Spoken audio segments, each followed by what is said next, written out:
So I rolled into Osaka and decided to stay in Nishinari, an area that every travel guide either politely avoids or describes using phrases like authentic atmosphere and character building experiences. Basically, if Tokyo is the shiny futuristic poster boy of Japan, Nishinari is its slightly rough, chain-smoking uncle who insists he's doing just fine. But honestly, I loved it. Cheap food, cheap hotels, and characters everywhere. My kind of paradise. Travelled all day from Chongqing to Gwangju to Osaka. Just made it.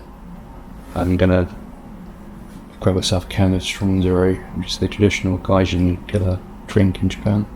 Some kind of high strength kestrel of Japan. Can catch up with the drunkenness of the locals. After Osaka, headed into Namba, Dotonbori, and yeah, try and make most of the rest of the night. It's 10:30. Quite a basic room in Nishinari. Staying here for 2 nights, and I'm staying in a love hotel for 1 night for a laugh. But yeah, this is pretty much the room, and it's probably about the average size of a Japanese hotel room. Hopefully, we've got the toilet and squirts barn. Yes. Got a bidet, yes. Missed it on maximum. Nice little sink. See you in a bit.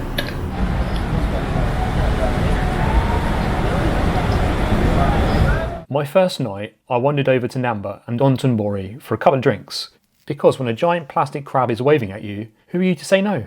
This whole place is like Times Square ate too much sugar and decided to become an anime character. And then I did something that I hadn't done all week this trip. I slept in, properly. No alarms, no rushing to another city, no sprinting through stations like a confused foreign squirrel.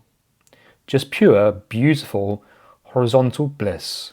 Now, since I was staying in Nishinari, placed with character in the same way a tornado has personality, I couldn't not mention one of the most fascinating eyebrow-lifting parts of the area, Tobita Shinchi, Osaka's red light district.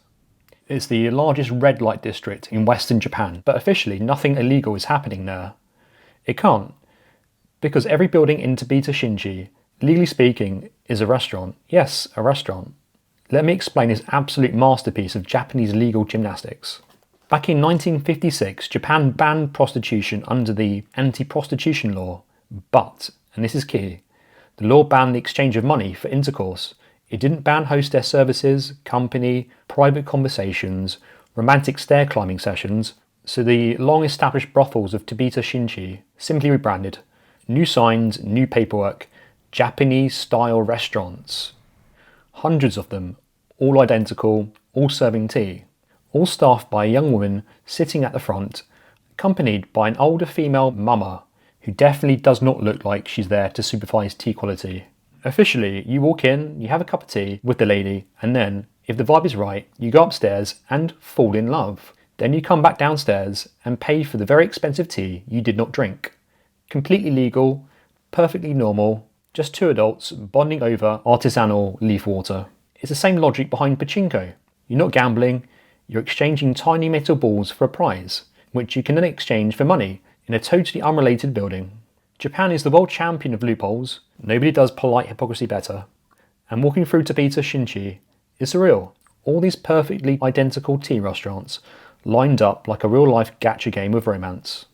Day 2, I marched over to Shinsekai, a neighbourhood that feels like it hasn't changed since 1972, in the best possible way. Neon signs, retro charm, slightly suspicious alleyways. I felt right at home.